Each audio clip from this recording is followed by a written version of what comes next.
Snow drifts down over Boston, soft and slow, settling on the slate roofs of Newbury Street. Inside the auction house, chandeliers throw warm light across marble floors, crystal chimes against crystal, and a string quartet plays somewhere below, a slow movement, almost tender. Down a quiet service corridor on the second floor, a man in a varnish-stained jacket walks with his 7-year-old daughter, her small hand inside his. A door at the end of the hall sits half open. Yellow light bleeds onto the carpet. He stops. 4 seconds. Inside the room, 3 men standing, 1 woman seated, a folder between them, a pen no one has touched. The camera in the corner is dark. He looks down at his daughter. She looks back. He steps in, sets his hand on the stranger's shoulder, and says it as if it has always been true. "Sorry, didn't mean to interrupt. She's my wife." The hand on the woman's shoulder belonged to a man named Daniel Marsh, and 3 years ago, he would not have been in that hallway at all. 3 years ago, he kept an office near Park Square with a single desk and 2 filing cabinets, and law firms paid him to read transaction logs the way other men read newspapers. Securities fraud mostly, the kind of work that required a long memory and a quiet room. Then a Tuesday afternoon in March happened. Storrow Drive, 4 cars, a wet road. His wife had been driving home from a private museum where she restored damaged paintings for a living. Beth's hands had been better than his steadier, more patient. The phone call came while he was at his desk reading a deposition. He never went back to the deposition. After the funeral, he let the office lease run out. He took up Beth's tools, her bench, the half-finished commission still drying on her easels. He learned what she had known slowly, the way a man learns a second language by living inside it. The work suited him. It required quiet. It did not require people. The South End workshop was a converted ground-floor space with tall windows facing north, and he and his daughter lived in the rooms above it. Nora was 4 when her mother died. She was 7 now. She had a way of looking at adults that suggested she had already understood the most important thing about them, that there was always a layer underneath the one they were showing. And she had developed this habit so early that her father sometimes wondered whether she had been born with it or whether the funeral had given it to her. The Aldridge had called at 4 in the afternoon. 3 19th-century pieces flagged for surface bloom before the live bidding opened at 9. Emergency rate. He had said yes because the rent was due and because the work was simple. The sitter had canceled at 5:15. He had not had time to find another. Nora packed her own bag, a coloring book, a juice box, a paperback above her grade level, and rode the train with him in silence, which was how she rode trains. She had been on the folding stool in the holding bay for 2 hours when she said she was thirsty. The woman in the room had a name the city knew. Margaret Calloway. Meg to the 3 people permitted to call her anything. The chief executive of Callaway Biotech, which she had founded 9 years earlier in a leased lab in Providence, with a co-founder named Lena Hadley, the 2 of them sleeping in shifts on a pull-out couch in the office for the first 18 months. Lena ran the science. Meg ran everything else. The company was now valued at $1.7 billion, and Meg was 6 weeks away from the 5-year vesting cliff that would release her founder's equity package in full. She had no husband, no children, no siblings. Her parents were buried in a small Catholic cemetery outside Worcester. Lena Hadley was the closest thing she had ever permitted to family, and she had never said so out loud, including to Lena.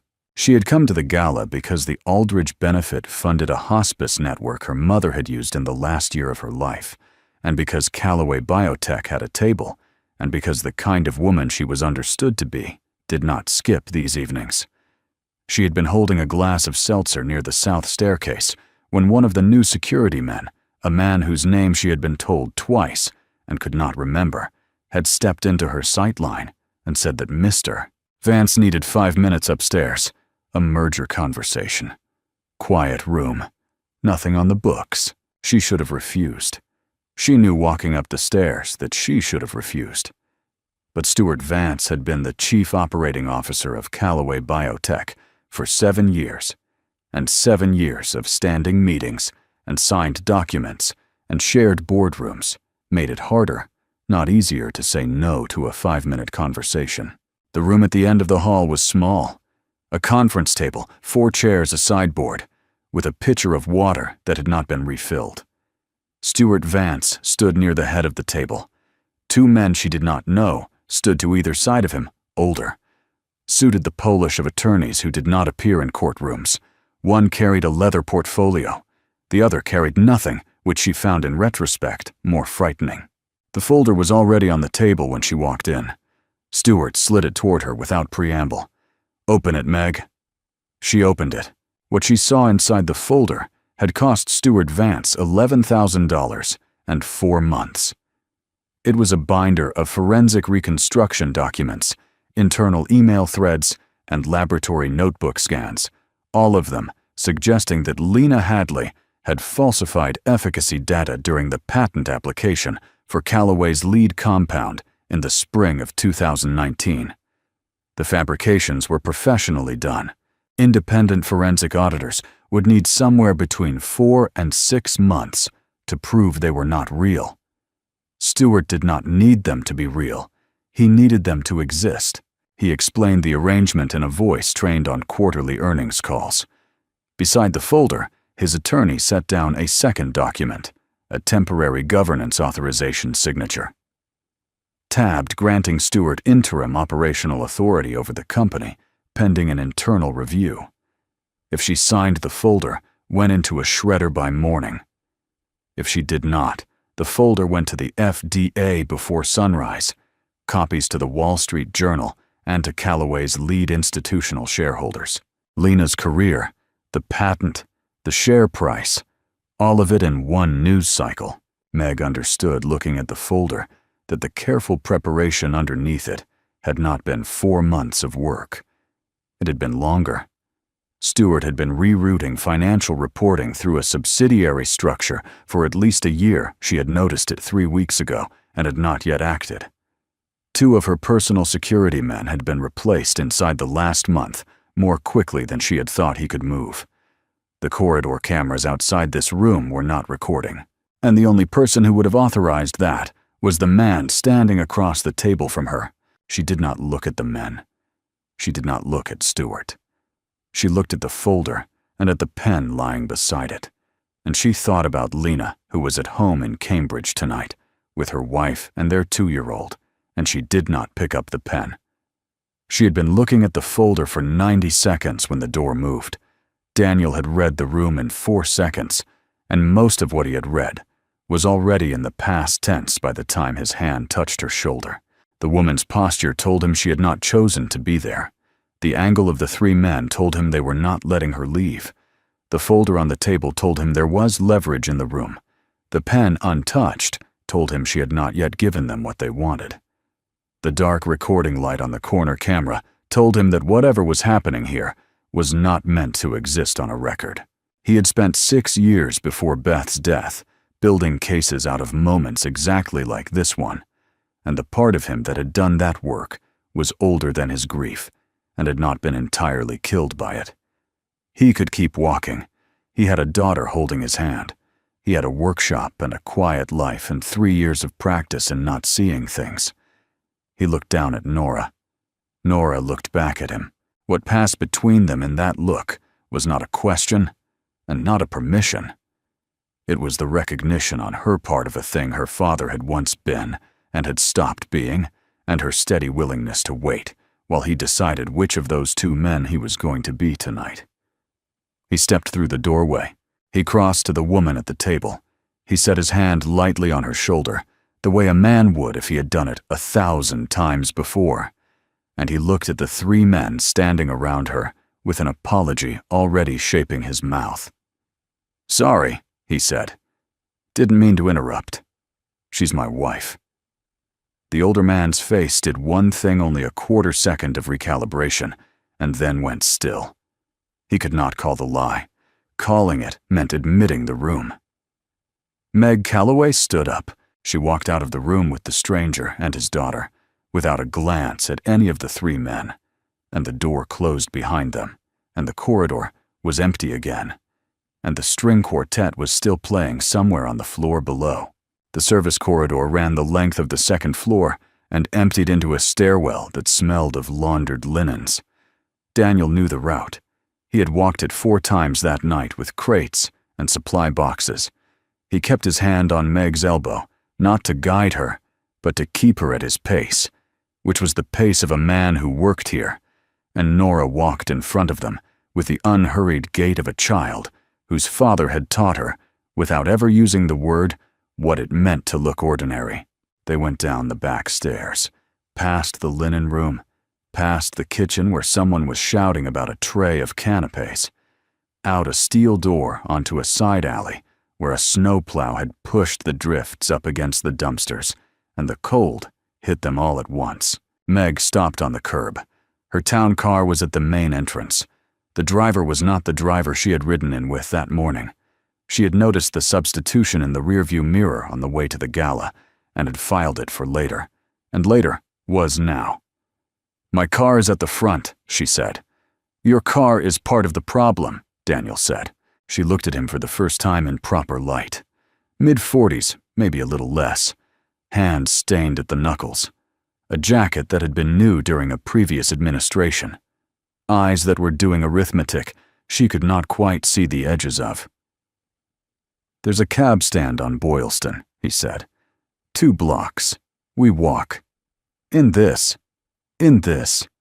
Nora was already walking. They went the 2 blocks with their heads down against the snow, and Meg, who had not taken instructions from a stranger in 20 years, took them now because the alternative was getting into the car at the front of the building. At the cab stand, Daniel held the door for her and gave the driver an address in Back Bay that was 4 blocks from her actual building. She corrected him inside the cab. He nodded once and did not look at her again until the driver pulled to the curb. "You'll be all right tonight?" he asked. "Yes." "He doesn't know who I am?" "No." "Keep it that way until you decide what you want to do." She was halfway out of the cab when she said, "What's your name?" "Daniel Marsh. Margaret Calloway." "I know who you are." He closed the door. The cab pulled away with him, and Nora, still in the back seat, headed for the south end. Meg stood on the sidewalk in front of her building in the snow for longer than the doorman thought was normal, and then she went inside.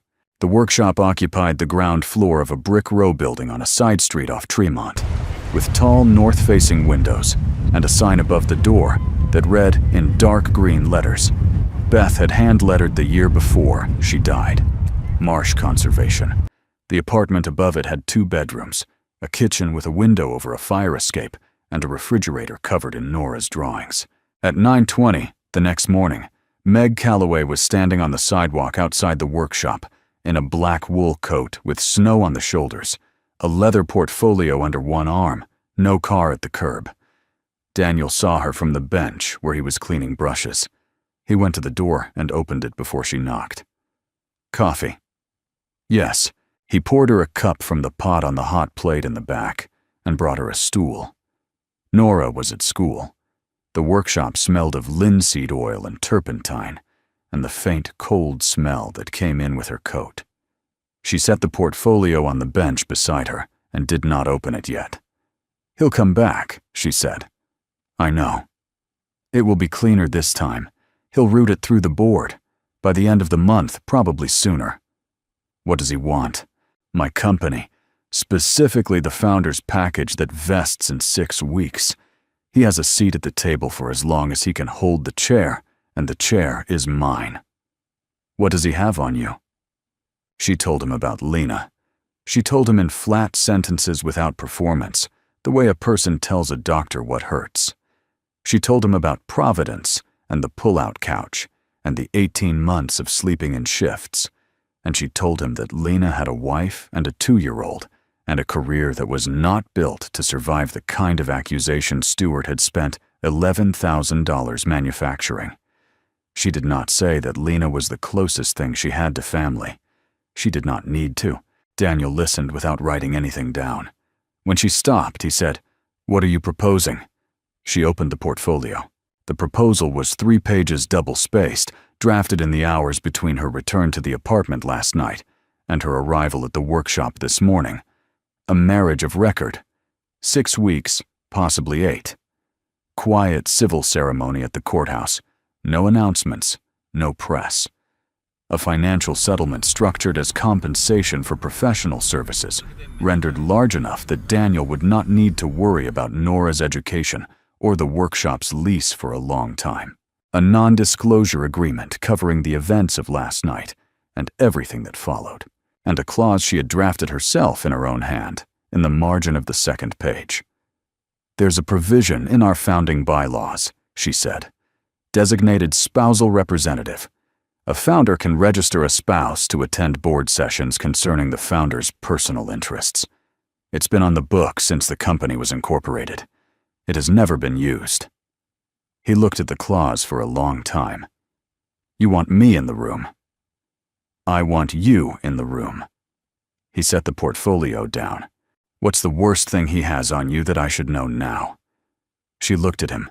Whatever she had expected him to ask, that had not been it. "That was the worst thing," she said. "Lena. The folder. The rest is paperwork." "All right." "All right, meaning what?" "All right, meaning I'll think about it. Today. I'll have an answer by tonight." She left without finishing the coffee. He watched her cross the street and turn the corner toward Tremont, and then he picked up his phone and called a number he had not dialed in 3 years. The man who answered was named Roy Halloran, and he had run the forensic accounting unit at a federal agency for 11 years before retiring into private consulting. He had been Daniel's first call on every difficult case for the last 2 years he was in the work. He listened to Daniel for 90 seconds without interrupting, and then he said, "You're back." "I'm not back. I'm asking." "I'll look. 24 hours." It took 30. What Roy Halloran came back with on a thumb drive Daniel collected from a coffee shop in Inman Square the next afternoon was a file structure with 3 folders. The first cleared Margaret Calloway down to her tax returns from the year she founded the company.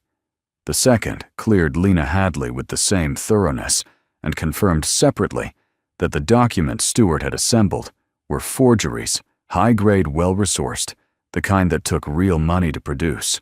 The third folder was the one Roy had not been asked for and had built anyway. A limited liability company registered in Nevada 16 months ago had been quietly accumulating Class B shares of Callaway Biotech through a chain of 3 intermediary holding entities. The LLC now controlled just over 7% of the Class B float. The ownership chain terminated at a trust account whose signatory authority was held by a law firm in Las Vegas. The law firm had one client matter on file under that trust, and the contact name on that matter was Stuart Vance. There was more. Roy had pulled email metadata from a settled litigation that had closed the previous summer, and inside it, he had found a thread of communications between Stewart and a sitting Callaway board member discussing the timing of a governance vote. The thread was 16 weeks old. The proposed framework vote in the thread was a Thursday in the first week of next month, the move designed to clip Meg's authority before the founder vesting question could be put to the board. Daniel read the file 3 times. Then he called Meg. "I'm in," he said. They were married on a Tuesday afternoon at the courthouse on New Chardon Street, with 2 witnesses provided by Meg's general counsel and a clerk who did not look up from her screen. Meg wore a navy suit. Daniel wore the only jacket he owned that was not stained. Nora was in school. They did not have a meal afterward. Meg went back to her office. Daniel went back to the workshop. The designated spousal representative registration was filed with the corporate secretary that same afternoon, and Stuart Vance learned of it within 48 hours, which was the point. 3 weeks of parallel living began. Most of it was logistics. Calendars cross-referenced. A handful of public appearances, a photograph at a gallery opening carefully composed that ran in a Sunday lifestyle column without commentary. Meg did not move into the workshop apartment, and Daniel did not move into her building, and neither of them had suggested otherwise. But the shape of 2 lives running alongside each other began to leave marks neither of them had planned for. The first one was a math problem. Nora came home on a Wednesday with a worksheet she had been crying about on the train. Word problem 2nd grade, the kind that hides simple arithmetic inside 3 sentences of narrative. Meg was at the kitchen table when they came in. She had stopped by to drop off a folder Daniel had asked for, and she saw the worksheet before Daniel did. She sat down across from Nora. "You're solving it before you read it," Meg said. "Read the whole thing first, out loud. Then we figure out what it's actually asking." Nora read the problem out loud. Meg asked her 3 questions. None of them were about arithmetic. They were about what the problem was describing. By the 4th question, Nora was answering on her own, and by the 6th, she had the answer written down in pencil. Meg did not say "good job." She tapped the worksheet once with her index finger and went back to her folder. Daniel watched this from the doorway. He did not say anything. He did not say anything later either. The second one was a car ride. There was a gala on a Thursday, a hospital fundraiser where the company kept a table, and the chief executive's absence would have been noticed. They went together. Meg in dark green, Daniel in a rented tuxedo. Nora at home with a sitter Meg had vetted personally. They stayed an hour. They left in Meg's town car with the new driver, a former military police officer Meg had hired the morning after the Aldrich. The car was quiet on Storrow Drive. She had not asked him about Beth. She had not asked him about anything personal in the 3 weeks of the arrangement, because she had drafted the contract that way, and because she did not know how to ask people things. But she had been studying him for the gala, committing details to memory in case anyone asked her. And she had realized sometime during the 2nd course that he had memorized her. Where she had grown up, her mother's maiden name, the year Callaway had been founded, the name of her childhood dog. She had memorized none of him. What was Beth's favorite color, she said. Yellow. What kind of yellow? The yellow on the inside of a daffodil. She used to say there was no other yellow worth painting. The car turned off Storrow. "Tell me about Nora," Meg said. "Something I wouldn't know." He told her that Nora had taught herself to read when she was 4 because Beth had been reading aloud to her every night. And one night, Beth had been too tired, and Nora had taken the book and finished the chapter on her own. He told her that Nora still kept that book on the shelf above her bed. She did not ask about him. He understood, sitting in the car with the snow falling outside, that this was the only kind of respect she knew how to give, which was to take only what was offered and not ask for the rest. The third one was a painting. Meg came by the workshop late on a Sunday, close to 11 an hour. She would not have come at if she had been thinking clearly to go over the agenda for the board meeting. The lights were on in the back. Daniel was at his bench working on something small. It was a painting of a woman in profile, late afternoon light, the canvas about the size of a piece of typing paper. It had not been on the bench last week. Meg stood in the doorway long enough to understand, and then she did not ask. She set her coat on the hook. She took the cup of coffee he had already poured for her because he had heard her coming up the alley. She sat in the chair by the window, Beth's chair, though she did not know that, only that it was older than the others, and she opened the meeting binder on her lap. They worked in parallel until almost 1 in the morning. Twice she looked up and watched him for a few seconds before going back to her notes. Twice he looked up and did the same. When she put on her coat to leave, he did not say goodnight. She did not need him to. The board meeting was scheduled for 10 o'clock on a Monday morning in the 17th floor conference room of Callaway Biotech's tower in the seaport. Stuart Vance walked in 3 minutes late, which was deliberate, and which gave the 11 members of the board enough time to register his absence and then to register his arrival. He was carrying a slim binder and a tablet. The proposal he laid out over the next 20 minutes was good. It was very good.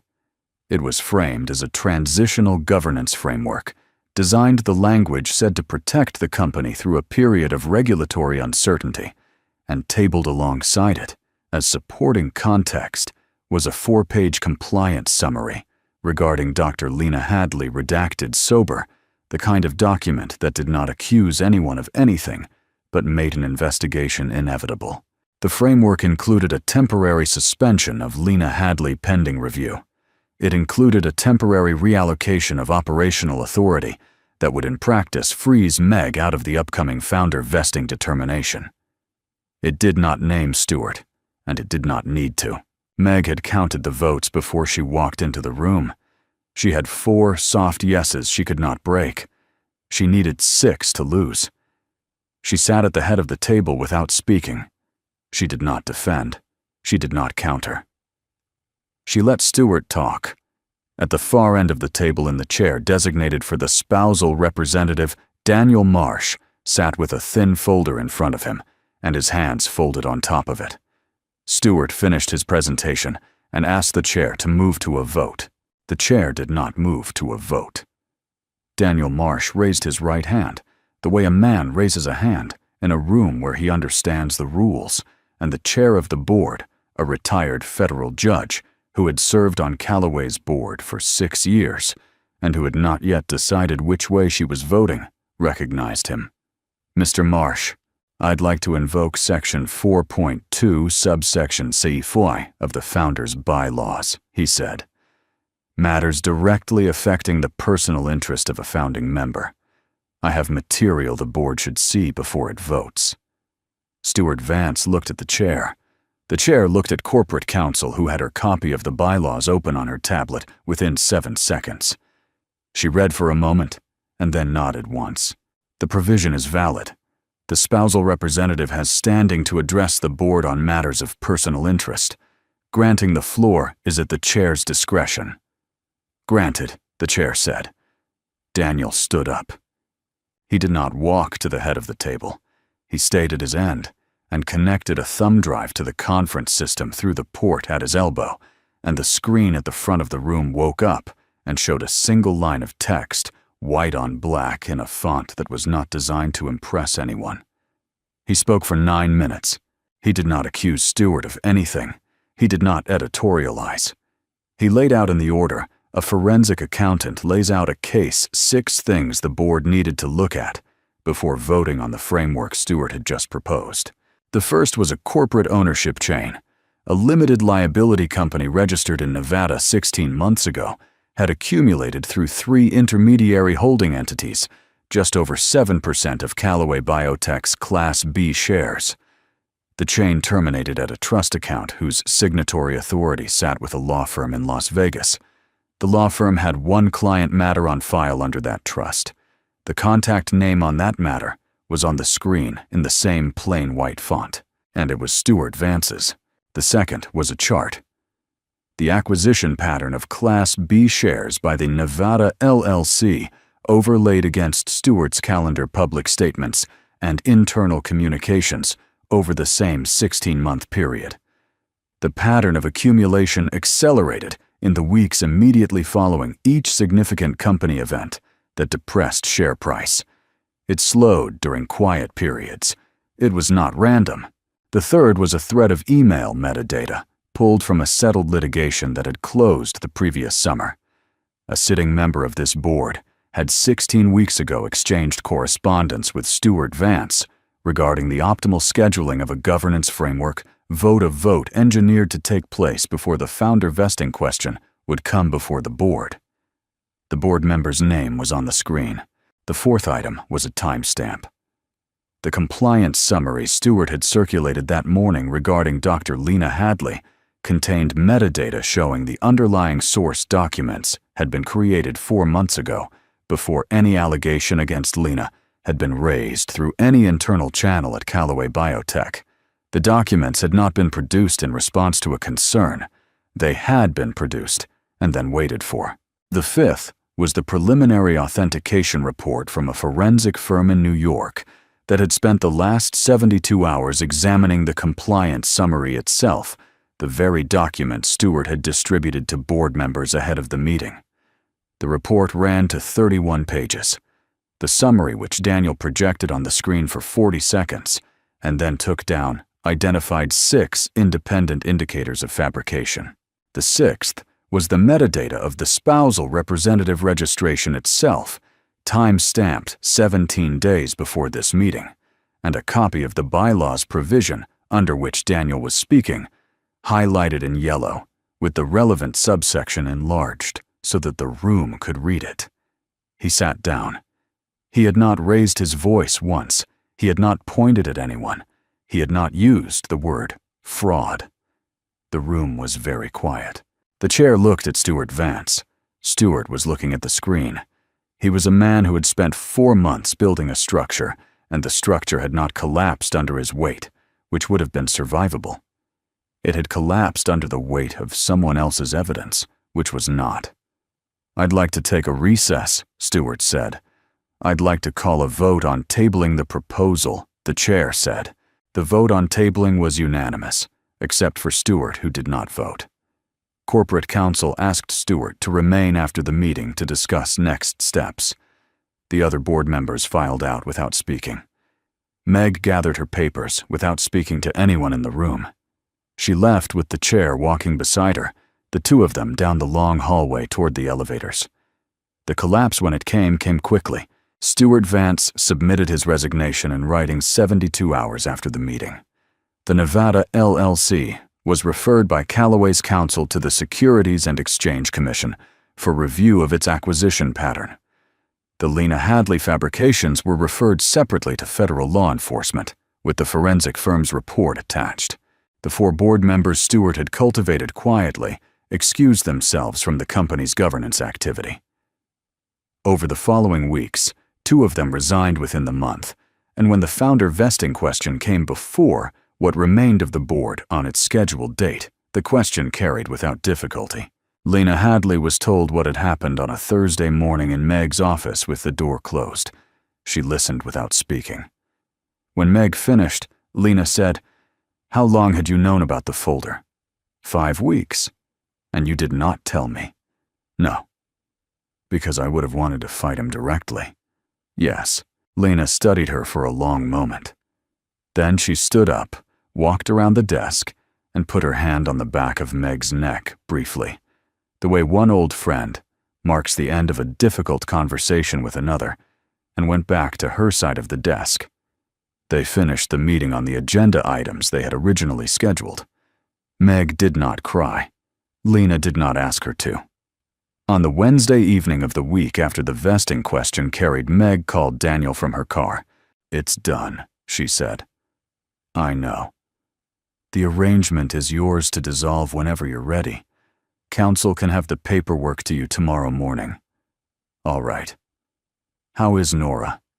"She got a perfect score on the math test, the word problem section." The silence on the line was longer than the conversation called for. "Good," Meg said. She hung up. Thursday morning, the dissolution paperwork arrived at the workshop by courier. Daniel signed it on the bench he restored paintings on with a pen that had belonged to Beth, and signed the courier's tablet, and went back to the canvas he was cleaning. That afternoon in her office, Meg signed her copy. She sent Lena a 1-line email that said it was done. She closed her laptop. Friday morning, she told her assistant to clear her schedule for Saturday.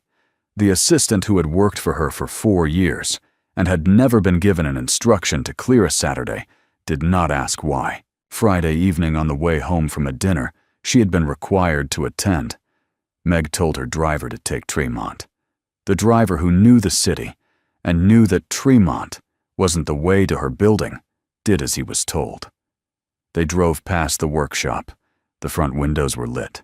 She could see Daniel at the bench through the glass, head bent over something small, and she could see Nora at the table behind him, doing what looked like homework. The driver slowed without being asked. "Keep going," she said. He kept going. They circled the block. They passed the workshop a second time. Nora was now on the floor, lying on her stomach, looking at something on a piece of paper. "Keep going," Meg said again. She went home. She sat at her desk in the apartment for an hour with her phone in front of her, and she drafted a message 3 times, and she deleted it 3 times. And at 2 in the morning, she went to bed and did not sleep.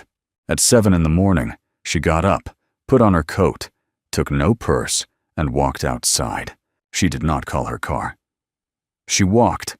The snow had started again sometime in the night, and was falling slowly the way it had fallen the night of the Aldridge Gala, settling on the slate roofs and the parked cars and the shoulders of her black coat.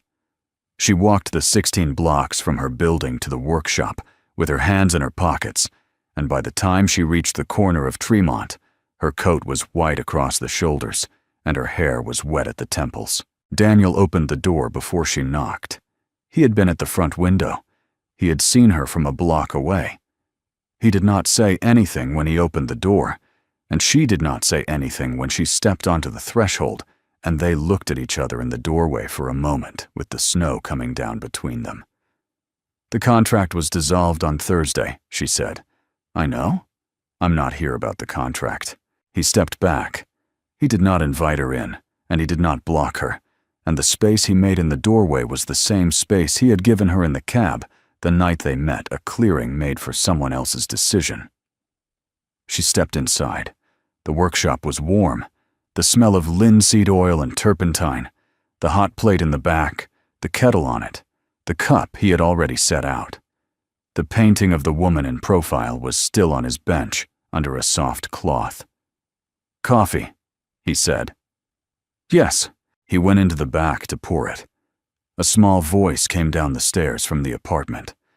"Dad, in here, kid." Footsteps on the stairs. Nora came down in a pair of pajamas and gray wool socks, hair sleep-tangled, blinking at the morning light coming through the front windows. She saw Meg. She did the assessing look she had been doing since she was 4, the one that suggested she had already understood the most important thing about whoever she was looking at, and then she walked over to the kitchenette without comment and took a plate down from the cabinet. She came back to the doorway with the plate in her hand. "Are you staying for breakfast?" Meg looked at Daniel. He was holding the coffee cup. He did not answer for her. He did not nod, and he did not shake his head. And he did not give her a look that said anything one way or the other. He held the cup, and he waited, and the waiting was the kindest thing anyone had done for her in a very long time. "I don't know," Meg said. It was the most honest sentence she had spoken in years. Nora considered this for a moment, the way a child considers a thing she has been told is true. Then she nodded, turned around, and went back to the kitchenette to get a third plate. They sat down at the table. The snow fell outside the workshop windows. Daniel poured coffee for Meg and milk for Nora, and set the bread in the toaster. He did not say anything large. Meg did not say anything at all. Nora hummed something tuneless while she arranged the silverware. On the refrigerator door, held up by a magnet, was a drawing Nora had done in the second week of the contract. 3 figures holding hands. Crayon. Yellow sun in the corner. The figures were labeled in the careful handwriting of a 7-year-old dad. Me. Meg.